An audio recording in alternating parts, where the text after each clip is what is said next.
প্রিয় দর্শক, আজকে আপনাদের দেখাবো কিভাবে কীটপতঙ্গ থেকে রেশম তৈরি করা হয়। আমরা অনেকেই দামি রেশমি শাড়ি, পাঞ্জাবি কিংবা রেশমি কাপড় ব্যবহার করি, কিন্তু কখনো কি ভেবেছেন এই মসৃণ চকচকে রেশম সুতো কিভাবে তৈরি হয়? হয়তো অনেকে ভাবেন রেশম গাছের কোনো অংশ থেকে পাওয়া যায়, কিন্তু আসলে এটি আসে ছোট্ট রেশম পোকা থেকে, যা বিশাল ফ্যাক্টরিতে এক বিস্ময়কর প্রক্রিয়ার মধ্য দিয়ে সুতোয় পরিণত হয়। আজ আমরা জানবো কিভাবে সাধারণ পোকা বিশাল ফ্যাক্টরিতে প্রক্রিয়াজাত হয়ে মূল্যবান রেশম সুতোয় পরিণত হয়। প্রথম ধাপে রেশম পোকার ডিম সংগ্রহ করা হয়। রেশম পোকার চাষ করা হয় বিশেষ ফার্মে, যেখানে এই পোকাগুলোকে নিয়ন্ত্রিত পরিবেশে বড় করা হয়। এরা সাধারণত তুঁত গাছে খাওয়ার জন্য রাখা হয়। একবার ডিম থেকে বের হলে রেশম পোকাগুলো দ্রুত বেড়ে ওঠে এবং প্রচুর পরিমাণে পাতা খেয়ে মোটা হতে থাকে। এরপর রেশম পোকাগুলো কোকুন তৈরি করে। যখন পোকাগুলো পরিপূর্ণ হয়, তখন তারা নিজেদের চারপাশে এক ধরনের প্রাকৃতিক রেশম সুতো তৈরি করে কোকুন বানায়। এই কোকুনের মধ্যেই তারা নিজেদের মুড়িয়ে রাখে, আর এখান থেকে পাওয়া যায় রেশম।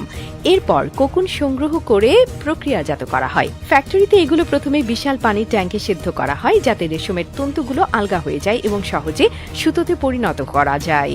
এরপর সুতো বের করার ধাপ শুরু হয়। প্রতিটি কোকুন থেকে সূক্ষ্ম সুতো বের করা হয় এবং একাধিক সুতাকে পেঁচিয়ে একসঙ্গে শক্ত ও মজবুত রেশম সুতো তৈরি করা হয়। এটি অত্যন্ত সূক্ষ্ম কাজ এবং স্বয়ংক্রিয় মেশিনের মাধ্যমে প্রতিটি সুতো নিখুঁতভাবে গুটিয়ে নেওয়া হয়। এরপর রেশম সুতোকে পরিশোধন ও রং করা হয়। কিছু রেশম প্রাকৃতিক অবস্থায় রাখা হয়, আবার কিছু ক্ষেত্রে এতে নরম করার জন্য রাসায়নিক প্রক্রিয়া ব্যবহার করা হয় এবং বিভিন্ন রঙে রাঙানো হয়, যাতে এটি আরও আকর্ষণীয় দেখায়।